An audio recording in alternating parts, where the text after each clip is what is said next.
Hi, welcome to the next edition of Microsoft Monday. Today I'm joined by my good man Kyle Nehs, Hey everyone, how are you doing? who's going to tell us all about Inspire. So Kyle, why don't you kick it off? Tell us all about Inspire. Yeah, thanks Mark. So let me go ahead and get my screen pulled up here and share some content with you all. So Microsoft Inspire was this week, as many of us know, and just want to take a quick look at a really, I think, high level but quick summary. What's really great about Inspire is, and what's going to be different about this Microsoft Monday is typically we take a look back as far as all the features that have come to the Teams platform in the past month, typically, but this time we actually get to take a look forward as far as what's going to be released this month in July, as well as things that are going to come over the next several quarters as we round out the calendar year. And so this blog post does a really great job of summarizing that. It does say that we will be getting 23 new features to Teams in July, so not quite as much as we got in June, but 23 is still really great. And on top of that, there's some features that, like I said, are going to come in the next few quarters. A lot of those being Microsoft 365 Copilot. So if you don't know, now it's time to understand that AI is here. It is going to be a part of our workflows, and it's really going to help us unlock a bunch of creativity, help us be more productive, and ultimately stay on top of our tasks. So things like Microsoft 365 Copilot in Teams Phone Early Access Program.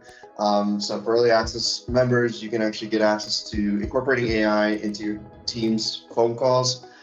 So generate call summaries, capture action items from voicemails and or live calls, and let users ask questions about the conversation, which Copilot can actually answer without having to have someone else there. So that's just one way Copilot is going to be implemented into your workflows, but the early access program for Teams Phone is going to be soon, readily available soon.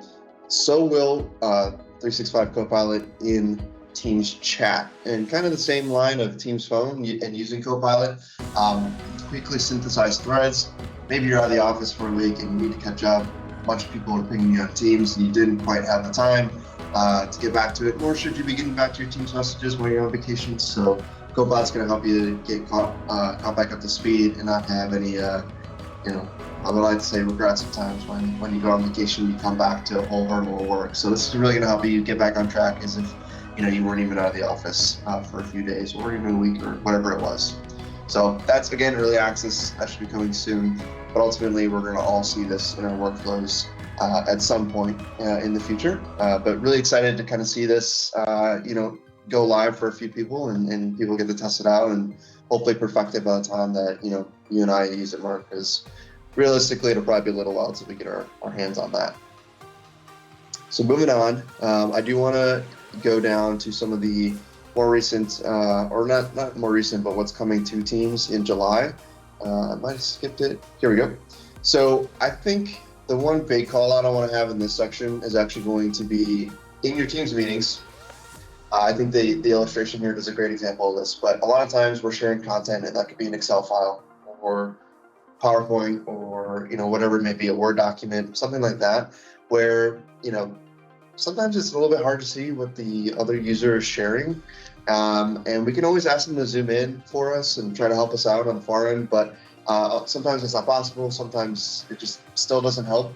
But what's really great is Microsoft kind of realized that and actually implemented the ability to zoom in or out when viewing someone else's screen. So for example, Mark, right now, you could, if it was really hard to see this content, you can actually zoom in on this blog post and make it a little bit bigger for those watching the recording today. Or if we were just in a meeting one-on-one and you were sharing some content, I could easily zoom in. So this is actually something that is in our teams currently, and I've loved every second of it because, I may be younger, but I think my eyes are starting to go, and this is a great feature to help me kind of make sure that I'm getting every detail. I'm not having to say, hey, can you zoom in on that every 5 seconds? I really think it's actually not only designed to help us out from a visibility perspective, but also just to take away interruptions from meetings where we're having to ask that person to zoom in and kind of help us out there. So I think that's a really great feature. If you don't already see it, you should be seeing it soon. That'll be coming out this month. So I think it's actually a great thing, this whole zoom in on your own kind of thing. I know my eyes are kind of toast, and I can't tell you how long I've waited for this to actually be able to happen.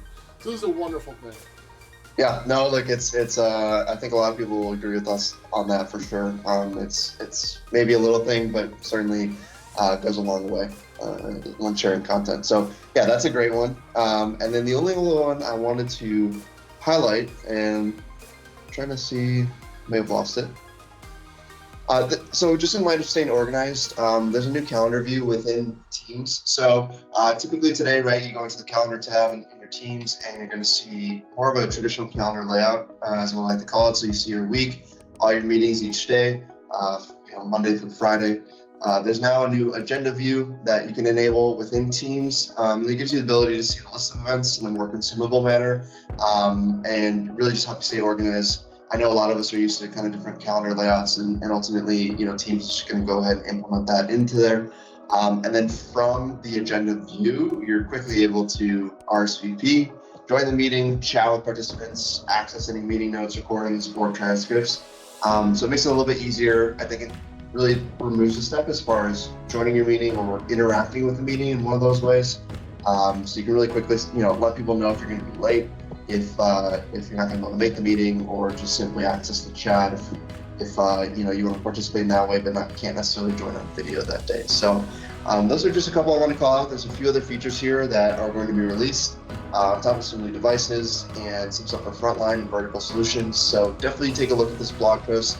And there's frankly a whole lot more that went on in Inspire beyond the Teams ecosystem, but obviously, that's what we tend to focus on, Mark, right? So I definitely wanted to highlight some of the Teams updates that came out of Inspire, but definitely I think the big overarching factor is AI is here, AI is coming, and 365 Copilot is really going to be our best friend when it comes to improving our workflows.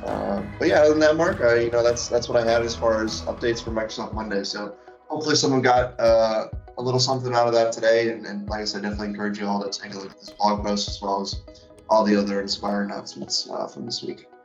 Thank you for joining us today, Kyle. I really appreciate you being here, and I know it's a wonderful thing to have you be able to be here and have you as a resource here at Lenovo. I'd like to thank the rest of you all for joining me here today and watching this video. Don't forget to like and subscribe to our YouTube channel, leave some comments, perhaps even leave a question for Wednesdays with Whitaker. Those are coming soon. Anyway, thank you for joining us today, and until next time, see you then.